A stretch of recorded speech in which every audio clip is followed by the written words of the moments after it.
Friends, हम लोग national income का टॉपिक पढ़ रहे थे। आइए उसको कंटिन्यू करते हैं। लास्ट क्लास में मैंने आप लोगों को नेशनल इनकम से रिलेटेड कुछ फॉर्मूले बताए थे। एक बार उसको पहले रिवाइज करा रहा हूँ, फिर आगे बढ़ते हैं। मैंने आपको कहा था ग्रॉस से नेट पर जाने के लिए माइनस डेप्रीसिएशन होता है, फिर डोमेस्टिक से नेशनल पे जाने के लिए प्लस NFIA होता है, फैक्टर कॉस्ट से मार्केट प्राइस पे जाने के लिए प्लस NIT होता है, नेट इनडायरेक्ट टैक्सेस। ठीक है, फिर इनके अपने फॉर्मूले भी होते हैं। जैसे NFIA का मतलब होता है net factor income earn from abroad, जिसका फॉर्मूला क्या है, factor income earn from abroad minus factor income paid to abroad. NIT का अपना फॉर्मूला होता है इनडायरेक्ट टैक्स माइनस सब्सिडीज। समझ में आ रहा है? तो ये कुछ टॉपिक्स थे जो हम लोगों ने डिस्कस किए थे। अब हम लोग, जैसे कि मैंने आपको कहा था, यूनिट का नाम भी नेशनल इनकम है, तो अल्टीमेटली हमको नेशनल इनकम कैलकुलेट करना सीखना है कि वो होती कैसे है कैलकुलेट। देखिए, इसके 3 तरीके के फॉर्मूले हैं, 3 मेथड्स होते हैं। पहला मेथड है प्रोडक्शन मेथड। प्रोडक्शन मेथड को वैल्यू एडेड मेथड भी बोला जाता है। दूसरा मेथड है इनकम और तीसरा मेथड है एक्सपेंडिचर मेथड। ठीक है, value added method, income method, expenditure method. आज मैं सबसे पहले आप लोगों को इनकम मेथड करा रहा हूँ। इनकम मेथड और एक्सपेंडिचर मेथड ये सिमिलर इसलिए हैं क्योंकि देखो, अगर एक का कोई किसी का खर्चा है तो वो दूसरे की क्या बनेगा, इनकम। इकोनॉमिक्स में एक रूल चलता है, 1 persons income is another persons expenditure. किसी की अगर इनकम हुई है तो दूसरे ने खर्च किया होगा तभी उसकी इनकम हुई है। तो या तो हम सबकी इनकम ऐड कर दें या सबके एक्सपेंसेस ऐड कर दें, बात वही है, नेशनल इनकम सेम निकल के आएगी। तो इनमें से हम कोई सा भी मेथड यूज़ करें, नेशनल इनकम सेम ही आती है। इसमें सबसे पहला पॉइंट ये आता है, नेशनल इनकम होती क्या है। हम लोगों ने तो बहुत सारी चीज़ें पढ़ी है, जैसे GDP MP, GDP FC, NDP FC। तो इनमें से नेशनल इनकम कैसे निकलेगा? देखो, नेशनल इनकम होता है net national product at factor cost. Net national product at factor cost. अगर आप एक एक टर्म को ध्यान से सुनो तो नेट, इसका मतलब ग्रॉस से मतलब नहीं है, डेप्रिसिएशन माइनस करने के बाद आज की वैल्यू देखी जाएगी। फिर नेशनल, क्योंकि डोमेस्टिक इनकम में दिक्कत थी। क्या दिक्कत थी डोमेस्टिक इनकम में? डोमेस्टिक आप लोगों को मैंने बताया था कि जो बाउंड्री के अंदर विद इन इंडिया कमाई जाए वो डोमेस्टिक इनकम है, बट वो तो गलत है। इंडिया वाले बाहर से भी कमा रहे हैं और इंडिया में बैठ के कुछ लोग बाहर के भी हैं जो कमा रहे हैं, उनको प्लस माइनस करते हैं, डी में NFIA को ऐड करते हैं, तभी N निकल के आता है नेशनल। तो इसलिए net national product at factor cost. और इसमें हम किसकी कॉस्ट ले रहे हैं? फैक्टर्स की, फैक्टर्स ऑफ प्रोडक्शन की, लैंड, लेबर, कैपिटल, एंटरप्रेन्योर, उनकी। इस वजह से नेशनल इनकम क्या होती है? NNP FC। तो अगर आपको डायरेक्टली मतलब क्वेश्चन में ये ना लिखा हो कि NNP FC निकालो, आपको लिखा हो नेशनल इनकम निकालो, इसका मतलब यही है आपको NNP FC निकालना है। क्वेश्चन समझ में आ रहा है? तो शुरू करते हैं सबसे पहले इनकम मेथड। वो ज़्यादा सिंपल है तो पहले मैं वो करवा रहा हूँ।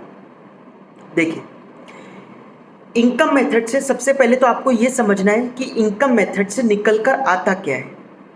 इनकम मेथड से निकल कर आता है NDP FC। इनकम मेथड क्या कंप्यूट करके देता है हमें? NDP FC। But national income के लिए हमें किस पे जाना है? NNP FC पे। तो वो कोई बात नहीं, हम बाद में क्या कर लेंगे, D से N पे जाने के लिए प्लस NFIA बाद में कर लेंगे।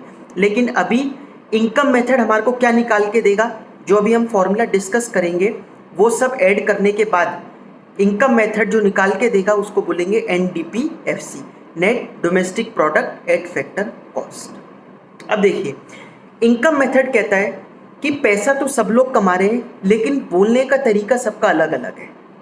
कैसे? लेबर क्लास को जो पैसा मिल रहा है वो उसको वेजेस बोल देते हैं, जो जॉब करने वाले लोग हैं वो उसको सैलरी बोल देते हैं, जो बिजनेस कर रहे हैं लोग, किसी भी चीज़ का बिजनेस हो, वो उसको प्रॉफिट बोल देते हैं। ठीक है, कुछ लोग प्रॉपर्टी में इन्वेस्ट करते हैं, बाद में उसको रेंट पर चढ़ाते हैं और फिर उससे कमाई करते हैं, तो वो रेंट कमा रहे हैं।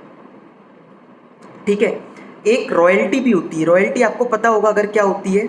रॉयल्टी होती है पेटेंट यूज़ करने के लिए जो फीस देनी पड़ती है। अगर किसी ने कोई नया प्रोडक्ट या कोई नई टेक्नोलॉजी बनाई तो वो गवर्नमेंट से जाकर पेटेंट सर्टिफिकेट ले सकता है। पेटेंट का मतलब होता है अब अगर किसी को ये फॉलो करना होगा तो आपको पैसे मिलेंगे। अगर आपने कोई पेटेंट बना दिया और गवर्नमेंट ने मतलब आपने कोई टेक्नोलॉजी बना दी, कोई प्रोडक्ट बना दिया, गवर्नमेंट ने आपको पेटेंट दे दिया, तो गवर्नमेंट ने अगर हमें पेटेंट दे दिया है, उसके बाद अगर कोई इसको फॉलो करना चाहेगा, इसको यूज़ करना चाहेगा, तो वो हमें रॉयल्टी पे करेगा। तो रॉयल्टी भी एक तरीके की क्या है, इनकम ही है। ठीक है, इंटरेस्ट इनकम होती है। ठीक है, ये कुछ तरीके की इनकम्स होती हैं जो हम लोगों को डिस्कस करनी है इनकम मेथड में। स्टार्ट करते हैं फॉर्मूला पढ़ना। सबसे पहले लिखा हुआ है कंपनसेशन ऑफ एम्प्लॉयज़। तो सबसे पहले वही लोग आए जो लेबर क्लास और जो जॉब वाले, कंपनसेशन ऑफ एम्प्लॉयज़। उसके अंदर दो सब कॉम्पोनेंट है। क्या क्या है, salaries and wages in cash और इन काइंड। सैलरीज भी आ गई, मतलब जो ऑफिस वाले लोग हैं उनका भी आ गया, वेजेस मतलब जो फैक्ट्री वाले हैं उनका। Salaries and wages in cash और इन काइंड। इन काइंड का मतलब क्या होता है, या तो पैसों में दी या फिर पैसों की बजाय कुछ और दे दिया। जैसे अगर किसी चीज़ का बिजनेस है, अगर सिलेंडर का बिजनेस है, अब अगर वो एम्प्लॉय चाहे कि मुझे ये आप सैलरी ना देकर इस महीने सिलेंडर दे दो और उतनी सैलरी डिडक्ट कर लो, तो वो क्या हो गया, सैलरी एंड वेजेस उसको किस में मिल गई, काइंड में। तो सैलरी वेजेस ज़रूरी नहीं है पैसे ही मिलेंगे, अगर किसी और तरीके से इनडायरेक्टली सैलरी वेजेस पे हो रहे हैं तो वो भी सैलरी वेजेस का ही पार्ट कहलाएगा।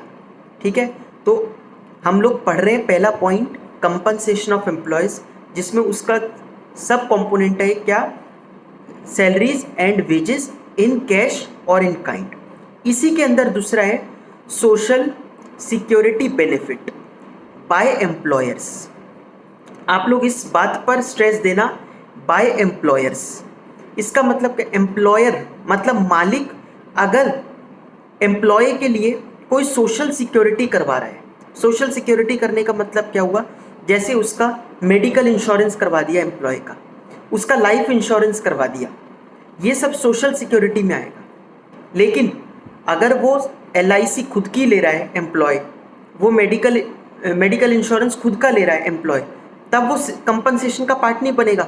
अगर एम्प्लॉयर ने ये मतलब कई कंपनीज ऐसा करती हैं कि अपने एम्प्लॉयज़ की LIC कराएंगी, अपने एम्प्लॉयज़ की मेडिक्लेम कराएगी, तो अगर उन्होंने ऐसा रूल बना रखा है तो इसका मतलब वो सोशल सिक्योरिटी दे रहे हैं अपने एम्प्लॉयज़ को। इस वजह से यहाँ पर लिखा हुआ है social security benefit by employers. आपको जब प्रैक्टिकल क्वेश्चंस करोगे तो ये ध्यान रखना है, वहाँ पर ऐसा नहीं लिखा हुआ होना चाहिए social security benefit bye employees, ये गलत है। सोशल सिक्योरिटी बेनिफिट अगर एम्प्लॉयर्स का है तब लेंगे, अगर एम्प्लॉयज़ का है तो कंसिडर नहीं करेंगे। मतलब है तो एम्प्लॉयज़ का ही, लेकिन करवा कौन रहा होना चाहिए, एम्प्लॉयर। ठीक है, ये ध्यान रखना। तो कंपनसेशन ऑफ एम्प्लॉयज़ में दोनों पॉइंट मैंने आपको बता दिए। नेक्स्ट क्या होता है, रेंट एंड रॉयल्टी। रेंट आपको पता ही है, रॉयल्टी अभी हमने डिस्कस किया था, ये दूसरी तरीके की इनकम हो गई। C point interest income. Interest income, interest किस लिए, अगर हम लोन देते हैं किसी को तो उसके ऊपर क्या मिलता है, इंटरेस्ट। तो ये तीसरी तरीके की इनकम हो गई। Fourth point profit. अच्छा, इंटरेस्ट में मुझे एक चीज़ और आगे चल के डिस्कस करनी है, अभी हम लोग प्रैक्टिकल के लिए कर रहे हैं इसलिए मैं बता नहीं रहा था, बट फिर भी आपको हिंट दे देता हूँ। इंटरेस्ट इनकम तब ऐड की जाती है जब लोन जो है वो किसी प्रोडक्टिव पर्पज़ में यूज़ हुआ हो। प्रोडक्टिव पर्पज़ मतलब होता है बिजनेस में यूज़ हुआ हो। अगर कोई घर के लिए लोन ले रहा है तो उसका जो इंटरेस्ट होगा, उसकी जो इंटरेस्ट की कमाई होगी दूसरे की, वो नेशनल इनकम में, वो इनकम मेथड में इंक्लूड नहीं की जाएगी। ठीक है, तो लोन का सोर्स देखना है कि लोन यूज़ कहाँ हुआ है। अगर लोन बिजनेस में यूज़ हुआ है, जैसे अगर लिखा हुआ है कि लोन गाड़ी लेने के लिए यूज़ हुआ है, तो आप सिर्फ इससे पता नहीं लगा सकते कि गाड़ी के लिए हुआ है तो पर्सनल मान लेते हैं, गाड़ी बिजनेस में भी चलती है। अब ओला उबर वाले तो उनका तो गाड़ी का ही बिजनेस है। ठीक है, तो ऐसा ज़रूरी नहीं है, और ऐसे भी हो सकता है कि कोई कंपनी है वो अपने एम्प्लॉयर के लिए, डायरेक्टर के लिए, मैनेजर्स के लिए गाड़ी यूज़ कर रही है और उसके लिए लोन ले रही है, तो वो भी प्रोडक्टिव पर्पस के लिए ही कहलाएगा। बट ये सब चीज़ें हम आगे चल के डिस्कस करेंगे जब हम इसकी थ्योरी पे आएंगे कि कब इंटरेस्ट इंक्लूड करना है और कब नहीं करना। अभी तो आपके पास जब प्रैक्टिकल क्वेश्चंस आएंगे तो आपको इंटरेस्ट लिखा हुआ ही मिलेगा, जस्ट आपको इसका सोर्स नहीं मिलेगा कि लोन का सोर्स क्या है। ठीक है, इंटरेस्ट के बाद नेक्स्ट है प्रॉफिट। प्रॉफिट बिजनेस में जितना भी हो रहा है वो ऐड कर लेंगे। अच्छा, प्रॉफिट अगर नहीं गिवन, देखिए जो भी प्रॉफिट होता है, प्रॉफिट कैसे निकल के आता है, रेवेन्यू माइनस एक्सपेंसेस। सबसे पहला काम क्या करना पड़ता है प्रॉफिट निकलने के बाद, गवर्नमेंट को टैक्स पे करना पड़ता है, और जो बिजनेस का टैक्स होता है, जो कंपनीज टैक्स देती हैं, उसको बोला जाता है कॉरपोरेट टैक्स।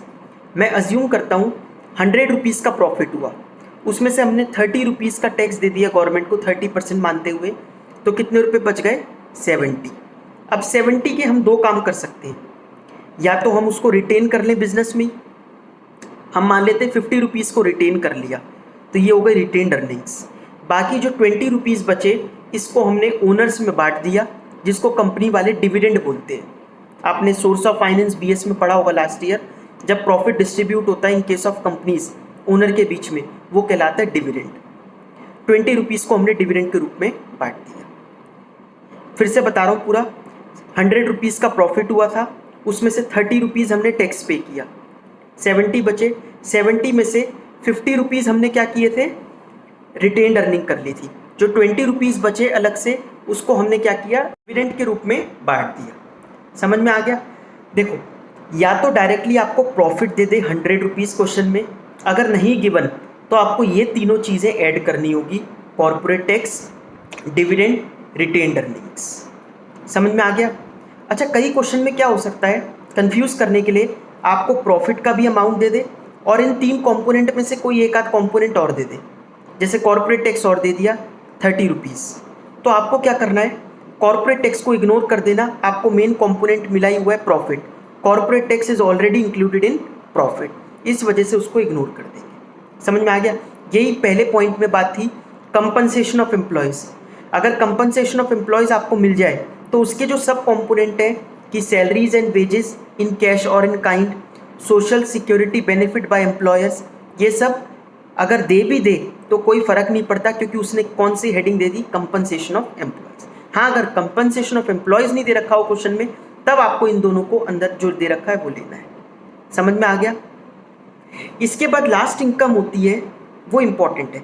अब कई लोग कैसी कमाई करते हैं, जिसको हम इनमें किसी में भी जो ऊपर हमने पढ़े उसमें ब्रेक नहीं कर सकते, वो पॉसिबल नहीं है। जैसे एग्जाम्पल ले, कोई डॉक्टर है, वो अपने घर में ही क्लिनिक चला रहा है, ठीक है, और वो दवाइयों के लिए भी उसने कोई कंपाउंडर नहीं रखा, खुद ही दवाइयाँ भी दे रहा है और अपने घर में ही बिजनेस पूरा क्लिनिक चला रहा है। तो आप अगर उसकी कमाई को देखो तो उसने बहुत सारी कमाई करी है। बहुत सारी का मतलब क्या है, उसके कई सारे कंपोनेंट हैं। अगर वो कहीं और काम करता तो रेंट देता, तो वो रेंट उसने बचा लिया, रेंट की भी कमाई हो गई इसके अंदर। वो किसी को सैलरी वेजेस नहीं दे रहा, तो इसकी कमाई वो भी हो गई। अब बिजनेस कर ही रहा है तो प्रॉफिट वैसे हो गया। तो ये कई कंपोनेंट हो गए एक ही इनकम में, ये कहलाते हैं मिक्स्ड इनकम। समझ में आ गया। जब हम किसी इनकम को ब्रेक नहीं कर सकते अलग अलग पार्ट्स में, कि वो पॉसिबल नहीं है प्रैक्टिकली उसको अलग अलग करना, तो हम लोग एक बार में लिख देते हैं मिक्स्ड इनकम। ठीक है, तो हम लोगों ने 5 कंपोनेंट डिस्कस किए इनकम मेथड के। ये 5 मेन हेडिंग्स हैं, ये हमें मिल जाएंगी तो हम पांचों को ऐड कर देंगे, निकल के आ जाएगा NDPFC। एक बार फिर से रिवाइज करते हैं इनकम मेथड। सबसे पहला कंपोनेंट कंपनसेशन ऑफ एम्प्लॉयज़, दूसरा रेंट एंड रॉयल्टी, तीसरा इंटरेस्ट, चौथा प्रॉफिट, पांचवा मिक्स्ड इनकम। समझ में आ गया। इन पांचों को ऐड करना है। इन दो में एक क्या दिक्कत थी, एक तो कंपनसेशन ऑफ एम्प्लॉयज़, अगर उसको डायरेक्टली ना दे वो, तो उसके अंदर दो होते हैं, salaries and wages in cash और in kind, social security benefit by employers. फिर प्रॉफिट में 3 होते हैं, corporate tax, dividend, retained earnings. आ गया समझ में। इन पांचों को ऐड करके NDPFC निकल कर आ जाएगा। इसके नीचे आपको नोट दे रखा है, ये इंपॉर्टेंट नोट है। नोट में लिखा है ऑपरेटिंग सरप्लस। एक टर्म चलता है ऑपरेटिंग सरप्लस। ऑपरेटिंग सरप्लस अगर आपको कहीं मिल जाए, इस ऑपरेटिंग सरप्लस का मतलब होता है rent and royalty, interest, profit. ये तीनों चीज़ों को एक साथ मिलाकर कलेक्टिवली बोला जाता है ऑपरेटिंग सरप्लस। तो अगर आपको किसी क्वेश्चन में ये मिल जाए ऑपरेटिंग सरप्लस, फिर तो आधा काम तो खत्म हो गया, तीनों चीज़ें इसी के अंदर आ गई। बस अब हमें क्या ढूंढना रह गया, एक तो कंपनसेशन ऑफ एम्प्लॉयज़ और एक मिक्स्ड इनकम। वो दोनों ढूंढने के बाद ऑपरेटिंग सरप्लस में ऐड कर देंगे, NDPFC हमारा निकल कर आ जाएगा। फर्स्ट क्वेश्चन देखिए, calculate NNPFC। Net national product at factor cost हमें इसमें कैलकुलेट करनी है। क्या क्या दे रखा है? कंपनसेशन ऑफ एम्प्लॉयज़ गिवन है 13,300, वेजेस गिवन है 200, आईटी मतलब इनडायरेक्ट टैक्सेस गिवन है 3,800, ऑपरेटिंग सरप्लस मिल गया। तो ऑपरेटिंग सरप्लस में तो rent and royalty, interest, profit तीनों ही मिले हुए होते हैं। ये कितना दे रखा है? 5,000। मिक्स्ड इनकम है 16,100। एनएफआईए मतलब net factor income earn from abroad, ये कितना दे रखा है? 300। हमें एनएनपीएफसी कैलकुलेट करना है। देखिए सबसे पहले तो कंपोनेंट पढ़ के पता चल रहा है। अभी आगे चल के ना क्या होगा कि क्वेश्चंस में ये नहीं लिखा होगा मेथड कौन सा यूज़ हो रहा है, बट आप कंपोनेंट पढ़ के ही पता लगा लोगे कि ये कंपोनेंट्स तो इनकम मेथड में पढ़े थे। तो इनकम मेथड में निकल के क्या आता है? एनडीपीएफसी। तो पहला काम तो ये करते हैं, हम एनडीपीएफसी निकालते हैं। पहला पॉइंट क्या होता है? कंपनसेशन ऑफ एम्प्लॉयज़ दे रखा है, लिख लो 13,300 प्लस ऑपरेटिंग सरप्लस, क्योंकि rent and royalty, interest, profit तीनों उसी के अंदर होते हैं, वो ऐड कर दिया 5,000 प्लस मिक्स्ड इनकम कितनी है? 16,100। ये सब ऐड करने के बाद एनडीपीएफसी निकल के आ जाएगा 34,400। आ गया समझ में? अब एनडीपीएफसी से हमें किस पे जाना है? एनएनपीएफसी पे। क्या ऐड कर देंगे? Plus NFIA. तो एनएफआईए ऐड करा, एनएफआईए दे रखा था 300, तो आंसर आ गया 34,700। आ गया समझ में? ऐसे भी कुछ कंपोनेंट हो सकते हैं क्वेश्चन में जिसका कोई यूज़ ना हो, वो आपको जस्ट कंफ्यूज करने के लिए दे रखा होगा। जैसे इसमें वेजेस दे रखे थे 200, इग्नोर करने थे क्योंकि wages are already covered in compensation of employees. आ गया समझ में? नेक्स्ट क्वेश्चन देखिए, calculate GNPMP gross national product at market price हमें कैलकुलेट करना है। NIT net indirect taxes given है 900, डेप्रिसिएशन गिवन है 400, एनएफआईए गिवन है -20, रेंट गिवन है 1000, डिविडेंड गिवन है 500, मिक्स्ड इनकम गिवन है 200, रिटेन्ड अर्निंग्स गिवन है 400, इंटरेस्ट 200, कंपनसेशन ऑफ एम्प्लॉयज़ दे रखा है 100। देखो क्वेश्चंस को करने का एक मैं आपको तरीका बता देता हूँ। आप क्वेश्चन के हिसाब से मत चला करो कि इसमें कहाँ क्या गिवन है, आप अपने फॉर्मूले के हिसाब से चला करो। फॉर्मूले में जो पहले आ रहा है वो ढूंढो, वो मिल जाए तो ठीक है, या तो उसको निकालने का कोई तरीका है तो उसके हिसाब से निकाल लो, नहीं दे रखा तो ज़ीरो लेते हुए चलो, इससे कुछ छूटेगा नहीं। जैसे सबसे पहले हम लोगों ने क्या पढ़ा था इनकम मेथड में? Compensation of employees. अब ढूंढ लो कितना है? 100। नेक्स्ट क्या होता है? Rent and royalty. इसमें कहीं ऑपरेटिंग सरप्लस तो गिवन था नहीं, तो एक एक करके चलना पड़ेगा। रेंट एंड रॉयल्टी कितना गिवन है? 1,000 रुपीज़। इसके बाद क्या होता है? प्रॉफिट कितना गिवन है? प्रॉफिट क्वेश्चन में नहीं दे रखा, लेकिन प्रॉफिट की जगह आपको प्रॉफिट के अंदर के कंपोनेंट गिवन है। कैसे? एक तो डिविडेंड गिवन है 500 और रिटेन्ड अर्निंग्स गिवन है 400। एक और होता है कॉर्पोरेट टैक्स, वो ना तो गिवन है ना निकल सकता, तो उसको छोड़ देंगे, वो ज़ीरो मान लेंगे। तो इन दोनों को ऐड कर दिया, डिविडेंड और रिटेन्ड अर्निंग्स 900 मतलब, तो प्रॉफिट कितना हो गया? 900। नेक्स्ट इंटरेस्ट है क्वेश्चन में 200 दे रखा है। नेक्स्ट क्या था? मिक्स्ड इनकम कितनी है क्वेश्चन में? मिक्स्ड इनकम दे रखी है 200। ये सब ऐड कर दिया, एनडीपीएफसी निकल के आ जाएगा जो कि आ रहा है 2400। लेकिन हमें क्वेश्चन में निकालना क्या था? हमें निकालना था जीएनपीएमपी। तो एनडीपीएफसी से जीएनपीएमपी पर जाना है। अब एक एक करके चलते हैं। एन से जी पर जाने के लिए प्लस डेप्रिसिएशन, डी से एन पे जाने के लिए प्लस एनएफआईए, फैक्टर कॉस्ट से मार्केट प्राइस पे जाने के लिए प्लस एनआईटी, मतलब सब कुछ ही प्लस हो रहा है। ये सब प्लस करने के बाद जीएनपीएमपी हम लोग निकाल लेंगे, जो कि अमाउंट निकल के आ रहा है ₹3,680। आगे समझ में? आप लोग इन क्वेश्चंस को खुद ज़रूर करके देखना। एक और क्वेश्चन देखते हैं। Third question, calculate national income मतलब एनएनपीएफसी। कंपनसेशन ऑफ एम्प्लॉयज़ गिवन है 800, वेजेस गिवन है 750। अब जो वेजेस गिवन है 750 वो ऑलरेडी कवर्ड है किसमें, कंपनसेशन ऑफ एम्प्लॉयज़ में। Rent 200, exports 30, NFIA -20, profit 300, interest 100, depreciation given है 50। आप अपने फॉर्मूले के हिसाब से चलो, हमें क्या निकालना है, NDPFC निकल के आता है। पहले तो NDPFC में सबसे पहले कंपनसेशन ऑफ एम्प्लॉयज़ कितना दे रखा है 800, वो लिख लो।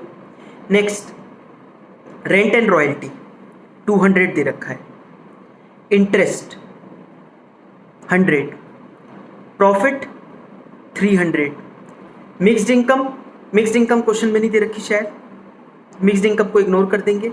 ये सब ऐड करके NDPFC निकल के आ जाएगा ₹1400। आया समझ में, NDPFC। लेकिन हमें क्वेश्चन में क्या क्या निकालना था, नेशनल इनकम मतलब NNPFC।